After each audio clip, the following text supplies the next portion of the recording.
പുതിയ വീഡിയോയിലേക്ക് എല്ലാ കൂട്ടുകാർക്കും സ്വാഗതം. ഇനി ഞാനുമായി പങ്കുവെക്കുന്ന ഡെയിലി അപ്ഡേറ്റ്സിലെ ആദ്യത്തെ update, royal rumble 2026 men's rumble മത്സരത്തിലൂടെ WWE ഡെബ്യൂ ചെയ്ത റോയ്സ് കീസ് എന്ന പുതിയ താരം AEWയിൽ പവർ ഹൗസ് ഹോബ്സ് എന്ന റിംഗ് നെയിമിൽ അറിയപ്പെട്ടിരുന്ന അവിടുത്തെ മുൻ ചാമ്പ്യൻ്റെ നിലവിലെ സ്റ്റാറ്റസ് എന്താണ് എന്നുള്ളതിനെ സംബന്ധിച്ചാണ്. ചില ഡാർക്ക് മാച്ചസ്, അതായത് ഷോ അവസാനിച്ചതിന് ശേഷം അല്ലെങ്കിൽ ഷോയൊക്കെ ആരംഭിക്കുന്നതിന് മുൻപ്, റോ സ്മാക്ഡൗണൊക്കെ ആരംഭിക്കുന്നതിന് മുൻപ് ഈ റോയ്സ് കീസിന് മത്സരം കൊടുക്കുന്നുണ്ടെങ്കിലും വീക്കിലി എപ്പിസോഡ്സിൽ ഓൺ സ്ക്രീനിലേക്ക് ഇതുവരെ അദ്ദേഹത്തെ അവർ കൊണ്ടുവന്നിട്ടില്ല. അപ്പോൾ റോയ്സ് കീസിൻ്റെ നെക്സ്റ്റ് പ്ലാൻ എന്ത്, നിലവിലെ സ്റ്റാറ്റസ് എന്ത് എന്നുള്ളത് ഇപ്പോഴും ഒരു ചോദ്യചിഹ്നമാണ്. ഇക്കഴിഞ്ഞ ശനിയാഴ്ചത്തെ സ്മാക്ഡൗൺ എപ്പിസോഡിന് ശേഷം ഒരു റൂമർ പുറത്തേക്ക് വന്നിട്ടുണ്ടായിരുന്നു. റോയ്സ് കീസും സെലിബ്രിറ്റി പാർട്ട് ടൈം റെസ്ലറായ ജെല്ലി റോളും ടീം ആയിക്കൊണ്ട് ഒരു ടാഗ് ടീം മത്സരം റെസ്ൽമേനിയ 42 കളിച്ചേക്കുമെന്ന്.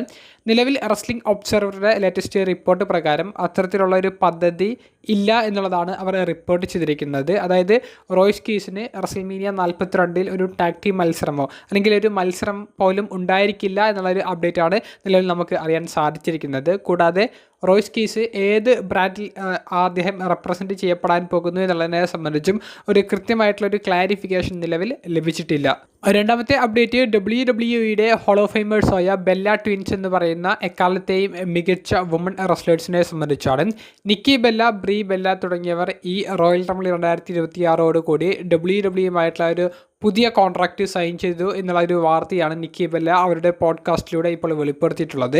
2 വർഷത്തേക്കാണ് 2026 അവർ സൈൻ ചെയ്ത പുതിയൊരു കോൺട്രാക്റ്റ്. അതായത് ബെല്ല ട്വിൻസ് 2 വർഷം ഇനി ഫുൾ ടൈം ആയി തന്നെ WWEയിൽ ഉണ്ടായിരിക്കുമെന്നാണ് അവർ വെളിപ്പെടുത്തിയിരിക്കുന്നത്. അപ്പോൾ 2028 ജനുവരി മാസം വരെ ബെല്ല ട്വിൻസ് WWE കോൺട്രാക്റ്റിൽ ഉണ്ടായിരിക്കും.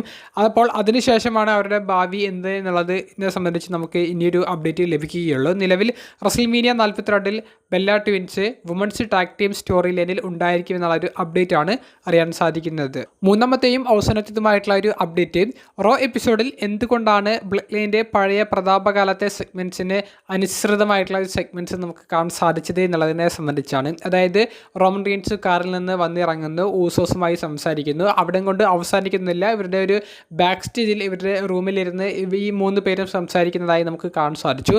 ബ്ലഡ് ലൈൻ WWEയിൽ കത്തി നിൽക്കുന്ന ഒരു സമയത്താണ് ഇത്തരത്തിലുള്ള ഒരു സെഗ്മെൻറ്റ്സ് ഒക്കെ നമുക്ക് കാണാൻ സാധിച്ചിരുന്നത്. അപ്പോൾ അതിൻ്റെ ഒരു ഓർമ്മ പുതുക്കൽ മാത്രമല്ല WWE ഉദ്ദേശിച്ചിരിക്കുന്നത്. റെസ്ൽമേനിയ 42 പങ്കും റോമനും ഏറ്റുമുട്ടാൻ പോകുന്നത് ഒരു ചാമ്പ്യൻഷിപ്പ് മത്സരം എന്നുള്ളതിൽ നിന്ന് കുറച്ചും കൂടി വ്യത്യസ്തമാർന്ന രീതിയിലേക്ക് സ്റ്റോറി ലൈൻ ഇൻട്രസ്റ്റ് ആക്കാൻ വേണ്ടിയിട്ടാണ് അവർ ഊസോസിനെയും കൂടി ഇൻവോൾവ് ചെയ്യിപ്പിച്ചത്. അതുകൊണ്ടാണ് ബ്ലഡ് ലൈൻ റോമൻ റീൻസിൻ്റെ കുടുംബത്തെ, സമോൻ ഫാമിലിയെ അടക്കം ഈ സ്റ്റോറി ലൈനിലേക്ക് CM അങ്ങ് മെൻഷൻ ചെയ്യാൻ കാരണം. അപ്പോൾ ബ്ലഡിനെ മെൻഷൻ ചെയ്യുമ്പോൾ ഊസോസ് നിലവിൽ ആക്റ്റീവാണ്. ഊസോസിന് കൃത്യമായിട്ടുള്ളൊരു കണക്ഷൻ ഇപ്പോൾ പങ്കുമായിട്ട് അവർ പറഞ്ഞു നിർത്തി വെച്ചിട്ടുണ്ട്. അപ്പോൾ അതെല്ലാം കോർത്തിണക്കിക്കൊണ്ട് സ്റ്റോറി ലൈൻ ഇൻട്രസ്റ്റിംഗ് ആക്കാൻ വേണ്ടിയിട്ടാണ് ബ്ലഡിൻ്റെ ഇത്തരത്തിലുള്ള സെഗ്മെൻറ്റ്സ് അവർ വീണ്ടും കൊണ്ടുവന്നിട്ടുള്ളത്.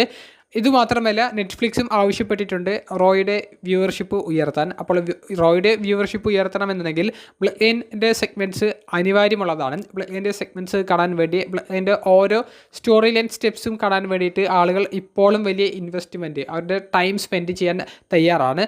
അപ്പോൾ ഈ ബ്ലഡ് ലൈൻ്റെ സെഗ്മെൻറ്റ്സ് ഉണ്ടായിരിക്കുമെന്നുള്ളൊരു പ്രതീക്ഷയിൽ അവർ റോ എപ്പിസോഡ് കൃത്യമായി കാണുകയും അതിലൂടെ വ്യൂവർഷിപ്പ് ഉയർത്താനും സാധിക്കും. അപ്പോൾ ബ്ലഡ് ലൈൻ എന്ന് പറയുന്ന സ്റ്റോറി ലൈന് കൂടുതൽ ഫോക്കസ് കൊടുത്താൽ റെസ്ൽമേനിയ 42 നല്ല പ്രാധാന്യം കിട്ടും. അതിലുപരി വ്യൂവർഷിപ്പ് റോ എപ്പിസോഡിൻ്റെ ഉയർത്താനും സാധിക്കും എന്നുള്ള കാരണങ്ങൾ കൊണ്ടൊക്കെയാണ് ബ്ലഡ് ലൈൻ സെഗ്മെൻറ്റ്സ് അല്ലെങ്കിൽ ബ്ലഡ് ലൈൻ്റെ ഒരു റീയൂണിയൻ അവർ വീണ്ടും ചെയ്യാൻ കാരണം. എന്തായാലും ഇൻട്രസ്റ്റിംഗ് ആയി തന്നെ പങ്ക് വേഴ്സസ് റോമൻ ബ്ലഡ് ലൈൻ്റെ ഈ ഒരു ലൂപ്പിൽ പെട്ടുകൊണ്ട് തന്നെ മുന്നോട്ടേക്ക് പോകുമെന്നുള്ള ഒരു അപ്ഡേറ്റ്സ് ആണ് അറിയാൻ സാധിക്കുന്നത്. നിങ്ങളുടെ പ്രതികരണം കമൻറ്റ് ബോക്സിൽ ഒന്ന് രേഖപ്പെടുത്തുക.